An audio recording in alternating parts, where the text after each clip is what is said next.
السلام عليكم ورحمة الله وبركاته. الحمد لله نحمده ونستعينه ونستغفره ونعوذ بالله من شرور أنفسنا ومن سيئات أعمالنا من يهده الله فلا مضل له ومن يضلل فلا هادي له وأشهد أن لا إله إلا الله وأشهد أن محمدا عبده ورسوله أما بعد. அன்பிற்குரிய பெரியவர்களே, தாய்மார்களே, சகோதர சகோதரிகளே, நம்மளுடைய பாவங்கள் மன்னிக்கப்பட வேண்டும் என்பதற்காக அல்லாஹ் ரப்புல் ஆலமீன் இந்த உலகத்தில் அல்லாஹ் செய்திருக்கக்கூடிய ஏற்பாடுகளை குறித்து சில செய்திகளை நாம் பார்க்க இருக்கிறோம். எதுபோன்று அல்லாஹ் ரப்புல் ஆலமீன் நம்முடைய பாவங்களை அல்லாஹ் மன்னிக்கிறான்னா, அல்லாஹ்வுடைய தூதர் சொல்லக்கூடிய ஒரு செய்தியை பார்க்கிறோம். அல்லாஹ்வுடைய தூதர் சொல்றாங்க, அல்லாஹ் ரப்புல் ஆலமீன் வானம் பூமியை படைத்ததற்கு பிறகு நன்மை தீமை பட்டியலை அல்லாஹ் தயார் செய்தான். வரையறை இருக்குல்ல, நன்மை எப்படி கொடுக்கிறது, தீமையை எப்படி பதிவு செய்வது என்ற அந்த வரையறையை அல்லாஹ் தயார் செய்தான்ங்கிறாங்க ரசூலுல்லாஹ். அது எப்படி தயார் செய்தான் என்று சொல்லும் பொழுது ரசூலுல்லாஹ் சொல்றாங்க, ஒரு அடியான் ஒரு நன்மையான காரியத்தை செய்ய வேண்டும் என்று நினைக்கிறார். எந்த காரியமாக இருந்தாலும் செய்யணும் முதல்ல நினைக்கத்தானே செய்வோம். ரசூலுல்லாஹ் எப்படி சொல்றாங்கன்னா, ஒரு நன்மையான காரியத்தை செய்ய வேண்டும் என்று நினைத்தாலேயே அதற்குரிய கூலியை அல்லாஹ் பதிவு செய்து விடுகிறான். அல்லாஹ் நமக்கு எப்படி நன்மையை வழங்குறான் பாருங்க.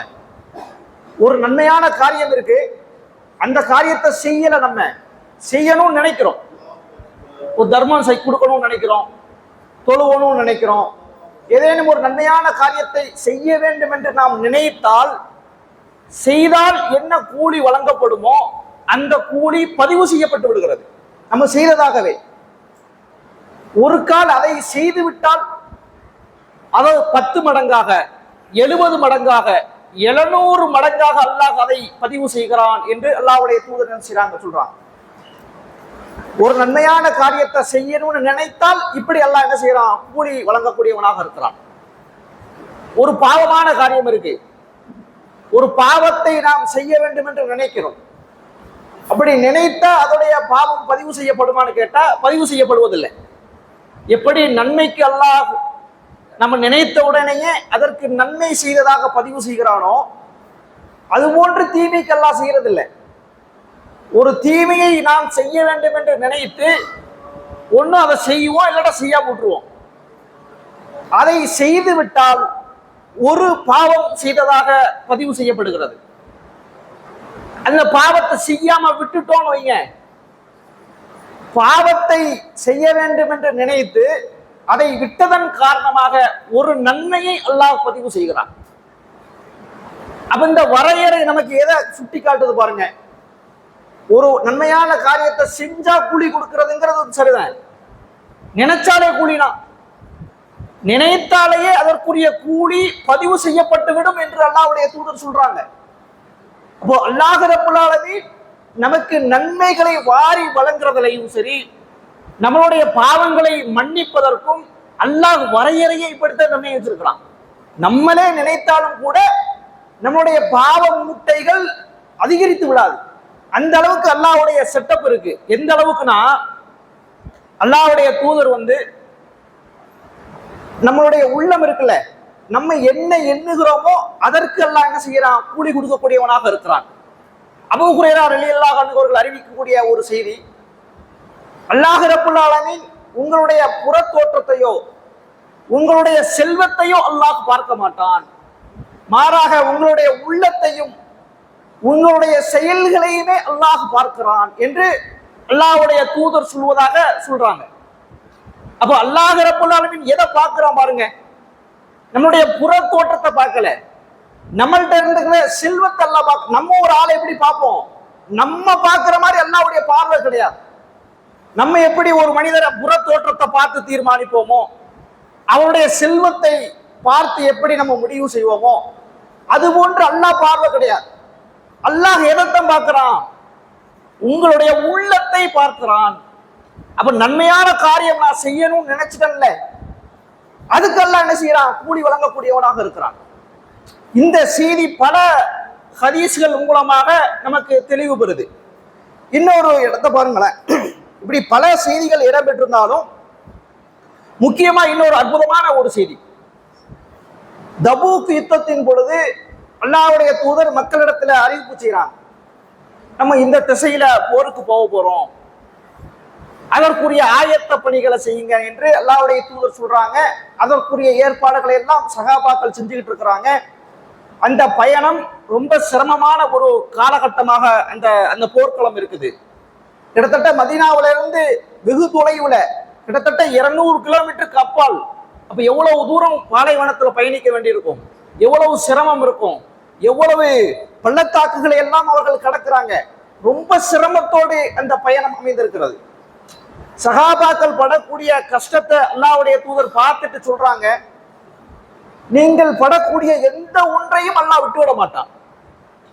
நீங்க ரொம்ப சிரமப்படுறீங்கல்ல, இவ்வளவு பள்ளத்தாக்குகளை கணவாய்களை எல்லாம் நீங்க கடக்கிறீங்கல்ல, எந்த ஒன்றையும் அல்லாஹ் விட்டு விட மாட்டான், அத்துணைக்கும் அல்லாஹ் உங்களுக்கு கூலி வழங்குவான் என்று அல்லாஹ்வுடைய தூதர் சொல்றான். சொல்லிட்டு கூடுதலாக ஒன்று சொல்றாங்க, உங்களுக்கு அல்லாஹ் எப்படி கூலி வழங்குவானோ அது போன்ற கூலியை மதீனாவிலே இருக்கக்கூடிய சில மக்களுக்கும் அல்லாஹ் வழங்குவான் என்று ரசூலுல்லாஹ் சொல்றான். இவங்க போர்க்களத்துக்கு வந்துட்டாங்க, அல்லாஹ்வுடைய பாதையில போர் புரியுறாங்க, இவங்களுக்கு அல்லாஹ் கூலி கொடுத்தாம்னா சரி. ஆனா ரசூலுல்லாஹ் எப்படி சொல்றாங்க, சில மக்கள் மதீனாவில் இருக்கிறாங்க, உங்களுக்கு எப்படி கூலி கிடைக்குமோ அது போன்ற கூலி அவர்களுக்கும் கிடைக்கும்ங்கிறாங்க. அந்த ரசூலுல்லாஹ் விளக்குறாங்க. ஏன் அவர்களுக்கு கிடைக்கும் தெரியுமா? அவர்கள் இந்த போர்க்களத்தில் கலந்து கொள்ள வேண்டும் என்ற எண்ணம் இருக்கிறது. அவங்க நினைக்கிறாங்க, இந்த போர்க்களத்தில் நம்ம கலந்து கொள்ளணும், அல்லாஹ்வுடைய திருப்தியை நான் பெறணும், அல்லாஹ்விடத்தில் நான் நன்மையை பெற்றுக் கொள்ள வேண்டும் என்ற எண்ணம் இருக்கிறது. ஆனா வயோதிக பருவத்தை அடைந்த காரணத்தினால் அவர்களால் வர இயலல, நோய்வாய்ப்பட்ட காரணத்தினால் அவர்களால் வர இயலவில்லை. உங்களுக்கு எப்படி கூலி கிடைக்குமோ அது போன்ற கூலி அவர்களுக்கும் உண்டு என்று அல்லாஹ்வுடைய தூதர் சொல்றான். அப்ப மார்க்கம் நமக்கு எப்படி போதிக்குது பாருங்க. ஒரு நன்மையான காரியம் இருக்கு, அதை செய்ய வேண்டும் என்று நாம் உள்ளத்தால் உண்மையாகவே நாம் அதை நினைத்து விட்டாலேயே அதற்கு அல்லாஹ் ரப்பல் ஆலமீன் நமக்கு கூலி வழங்கி விடுகிறான். அப்ப அல்லாஹ் நம்மளுடைய எந்த அளவுக்கு அல்லாஹ் கூலி வழங்குறான் பாருங்க. இன்னும் மார்க்க விஷயத்துல ஒரு மனிதர் தொழுகையாளியா இருந்தா மட்டுமே போதும், நம்மளுடைய பாவங்கள் முற்றாக அழிக்கப்பட்டு அதிகமான நன்மைகளை நாம் பெறுவதற்கு நம்ம தொழுகையாளியா இருந்தா போதும். ஏன்னா அந்த அளவிற்கு அல்லாஹ்வுடைய மார்க்கம் இந்த தொழுகையை சுத்தி அவ்வளவு பாவங்களை மன்னிப்பதற்கு, ஏராளமான நன்மைகளை வழங்குவதற்கு அல்லாஹ் நிறைய ஏற்பாடு செய்திருக்கிறான். நம்ம வெறுமனே 5 நேர தொழுகையாகத்தான் நம்முடைய பார்வை இருக்குது. கொஞ்சம் கவனிச்சு பாருங்க, எல்லா செய்தியும் நம்ம கேள்விப்பட்டிருக்கோம். ஆனா ஒட்டுமொத்தமாக நாம் பார்க்கின்ற பொழுது இந்த தொழுகையின் மூலமாக அல்லாஹ் இவ்வளவு நன்மையை நமக்கு வழங்குறானா என்பதை நம்மால் உணர்ந்து கொள்ள முடியும். உதாரணத்துக்கு அல்லாஹ்வுடைய தூதர் சொல்றாங்க, சகாபாக்கள்கிட்ட கேட்கிறாங்க, ஒரு மனிதனுடைய வீட்டு வாசல்ல ஆறு ஒன்று ஓடிக்கொண்டிருக்கிறது. அந்த மனிதர் என்ன செய்யறாரு, ஒரு நாளைக்கு 5 முறை அந்த ஆற்றிலே குளிக்கிறார். அவருடைய உடம்பில் ஏதேனும் அழுக்கு மிஞ்சி இருக்குமா? இப்ப சகாபாக்கள் பதில் சொல்றாங்க, அல்லாஹ்வுடைய தூதரே, ஓடுகின்ற ஆறு, குளம் இல்ல, தண்ணி ஓடிக்கிட்டு இருக்குது. அப்படி ஓடுகின்ற தண்ணீர்ல, ஆற்றுல 5 முறை ஒருவர் குளிக்கிறார் என்றால் அவருடைய உடம்புல அழுக்கு மிச்சம் இருக்காது. ரசூலுல்லாஹ் இதை கேட்டுட்டு ரசூலுல்லாஹ் பதில் சொல்றாங்க, எப்படி ஒரு மனிதர் 5 முறை ஆற்றில் குளித்தால் அழுக்கு மிஞ்சி இருக்காதோ அதுபோன்று ஒரு மனிதர் 5 நேர தொழுகையை நிலைநாட்டினால் எப்படி ஆற்றில் குளித்தால் அழுக்கு மிஞ்சி இருக்காதோ அது போன்று அவருடைய பாவமும் மிச்சம் இருக்காது என்று அல்லாஹ்வுடைய தூதர் சொல்றாங்க. அப்ப கொஞ்சம் சிந்திச்சு பாருங்க, 5 நேர தொழுகையை நாம் சரியாக நிறைவேற்றினால் நம்மளுடைய பாவங்கள் அழிக்கப்படுவதாக அல்லாஹ்வுடைய தூதர் என்ன செய்யறாங்க, நமக்கு சொல்லி தர்றாங்க. அது மாத்திரம் இல்ல, எந்த அளவுக்குனா ஒளி செய்யறது இருக்குல்ல, பெரும்பாலும் நம்ம என்ன பழக்கத்தை வச்சுக்கணும்னா, நம்ம வீட்டிலேயே ஒளி செய்துட்டு வரக்கூடிய பழக்கத்தை நம்ம கொண்டு வரணும். ஏன்னா ரசூலா சொல்றாங்க, சகாபாக்கள்கிட்ட கேட்கிறாங்க, நான் நம்முடைய பாவங்களை எல்லாம் அழிக்கக்கூடிய அதிகமான நன்மைகளை வழங்கக்கூடிய ஒரு காரியத்தை நான் உங்களுக்கு கற்றுத்தரட்டுமா? சகாபாக்கள்கிட்ட கேட்கிறாங்க. ஆம், அல்லாஹ்வுடைய தூதரை கற்றுத்தாங்க. அப்ப ரசூலா சொல்றாங்க, யார் சிரமமான ஒரு காலகட்டத்திலும் ஒழுவை முழுமையாக செய்து வீட்டிலேயே ஒழுவை முழுமையாக செய்து பள்ளிவாசலுக்கு நடந்து அதிகமான தூரம் நடந்து பள்ளிவாசலை அடைந்து யார் தொழுகிறாரோ அந்த காரியம்தான் என்று தொழுதுவிட்டு அடுத்த தொழுகைக்கு அவர் எதிர்பார்ப்பார. அதையும் ரசூலா கூடுதலா சொல்றாங்க. அவர் என்ன செய்யணும்? வீட்டுல ஒழு செய்யணும். ஒழுவை எப்படி செய்யணும்? சிரமமான காலமாக இருந்தாலும் கூட ஒழுவை முழுமையாக செய்யணும். எந்த ஒன்றை விட்டுறக்கூடாது. வீட்டில் ஒழு செய்யணும். ஒழு செய்து விட்டு பள்ளிவாசலுக்கு நடந்து வரணும். அது நிறைய எட்டுக்களாக இருக்கணுங்கிறாங்க ரசூலுல்லாஹ். அதிகமான எட்டுக்கள் இருக்கணும். அப்படி இருந்து பள்ளிவாசலை ஒருவர் அடைகிறார். பள்ளிவாசலை தொழுதுட்டு தொழுகைக்காக காத்திருந்து தொழுகையை நிறைவேற்றுகிறார். இந்த காரியம் இந்த காரியம் உங்களுடைய பாவங்களை எல்லாம் அழித்து அதிகமான நன்மைகளை வழங்கக்கூடியதாக இருக்கிறது என்று அல்லாஹ்வுடைய தூதர் சொல்றாங்க. இன்னும் பல செய்திகளை தனித்தனியாகவும் சொல்லப்பட்டிருக்கு. ரசூலா எப்படி சொல்றாங்கன்னா, யார் ஒழு செய்கிறார்களோ, நம்ம ஒழு செய்வோம்ல, நம்ம ஒழு செய்யும் பொழுது நம்ம கைகளில் இருக்கிற நம்மளுடைய முகத்தில் இருக்கிற அழுக்குகள் எல்லாம் தண்ணியோட போயிருந்தானே. ரசூலா சொல்றாங்க, எப்படி நம்முடைய கைகளில் இருக்கக்கூடிய அழுக்குகள் நம்முடைய நகக்கண்கள் வழியாக வெளியேறுகிறதோ அதுபோன்று நாம் ஒழு செய்கின்ற பொழுது நம்முடைய பாவங்களை அல்லாஹ் கழுவுகிறான், அல்லாஹ் மன்னிக்கிறான் என்று அல்லாஹ்வுடைய தூதர் சொல்றாங்க. ஒழு செஞ்சா அதுல அல்லாஹ் நம்முடைய பாவங்களை மன்னிக்கிறான். அடுத்து ரசூலா சொல்றாங்க, அவர் நடந்து வர்றாரு. ஒவ்வொரு எட்டு இருக்குல்ல, ஒவ்வொரு எட்டிற்கும் அல்லாஹ் ஒரு நன்மையை பதிவு செய்கிறான், ஒரு பாவத்தை அல்லாஹ் மன்னிக்கிறான், ஒரு அந்தஸ்தை அல்லாஹ் உயர்த்துகிறான் என்று அல்லாஹ்வுடைய தூதர் சொல்றான். கொஞ்சம் கவனிச்சு பாருங்க. தொழுகைக்கு நம்ம நடந்து வர்றோம்னா, நம்ம நடந்து வந்தா ஒவ்வொரு எட்டுக்கும்னா நம்ம எத்தனை எட்டு எடுத்து வைக்கிறோம், அத்துணைக்கும் அல்லாஹ் என்ன செய்யறான்? நமக்கு நன்மைகளை அல்லாஹ் வழங்குகிறான். பள்ளிவாசலுக்கு வர்றார். பள்ளிவாசல்ல தொழுது விட்டு தொழுகைக்காக காத்திருக்கிறார். வெறுமனை காத்திருக்கிறார் வைங்களேன். தொழுகைக்கு வந்துட்டாரு, தொழுகை நேரம் இருக்குது, காத்திருக்கிறாரு. அவர் காத்திருக்கின்ற காலமெல்லாம் அவர் தொழுகையில் இருப்பதாகவே அவர் கருதப்படுவார். நம்ம தொழுவல சும்மா உட்கார்ந்து இருக்கிறோம்.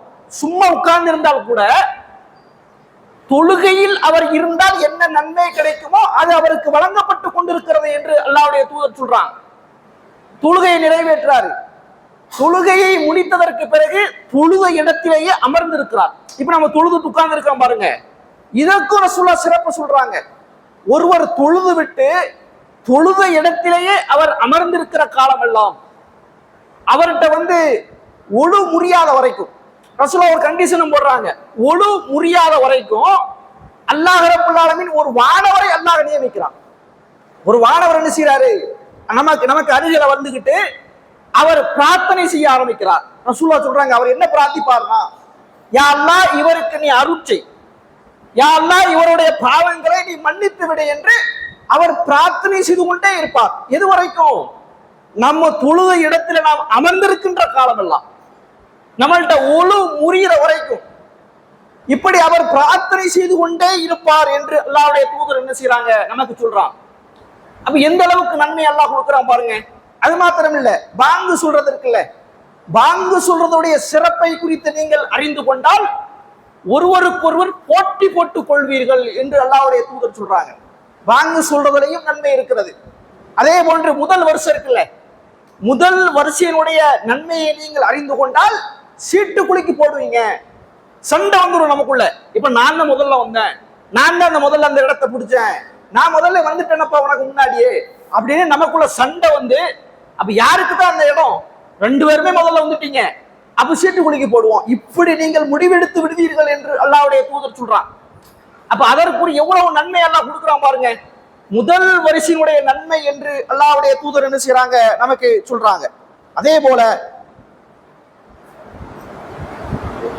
ரசூலுல்லாஹ் சொல்றாங்க, நம்ம அழகான முறையில அல்லாஹ்வுடைய தூதர் காட்டிய அடிப்படையில நம்ம ஒழு செய்து விட்டு 2 ரக்காத் தொழுகிறோம் வைங்களேன், 2 ரக்காத் தொழுகிறோம்.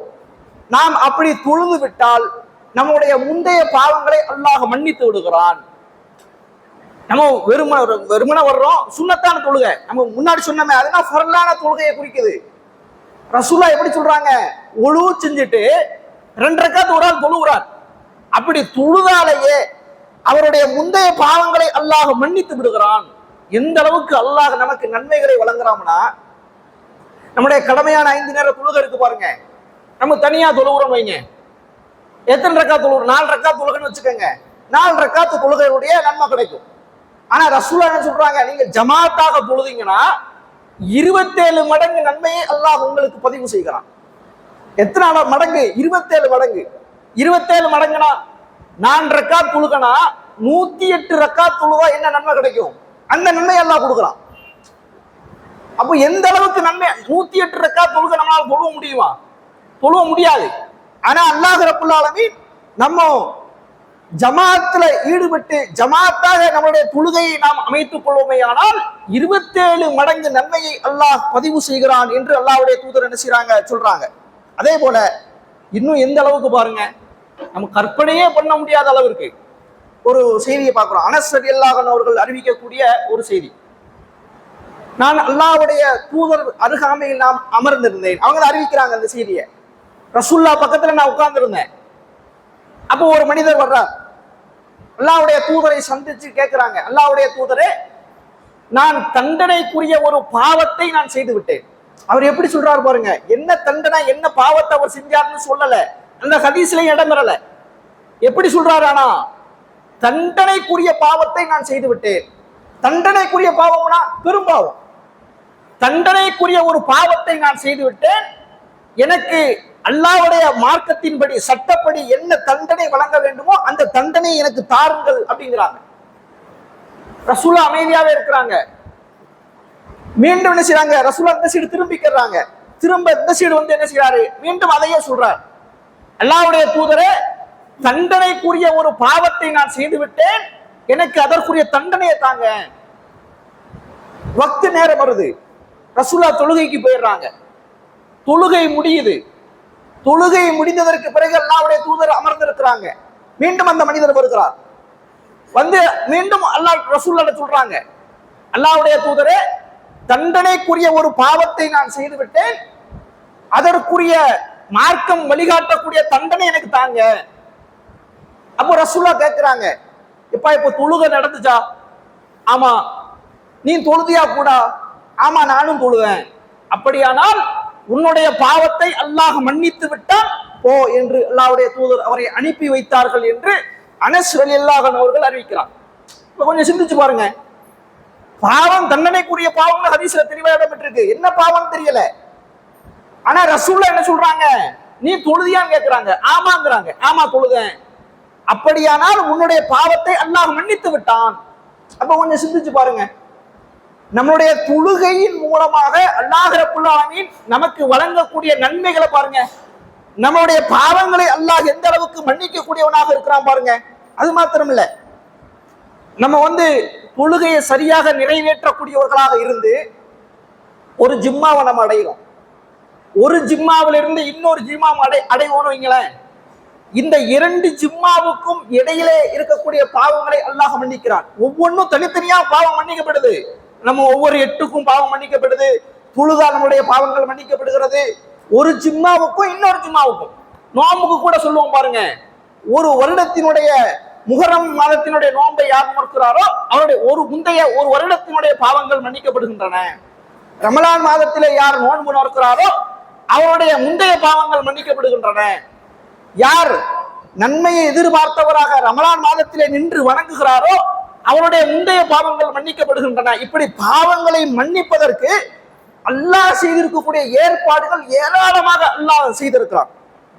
இன்னும் எந்த அளவுக்கு பாருங்களேன், ஜிம்மா இருக்குல்ல, ஜிம்மா நாள்ல முதலில் ஜிம்மாக்கு பள்ளிவாசலுக்கு வரக்கூடியவர், 2வது வரக்கூடியவர், 3வது வரக்கூடியவர், இப்படி ரசூலுல்லாஹ் தரம் பிரிக்கிறாங்க.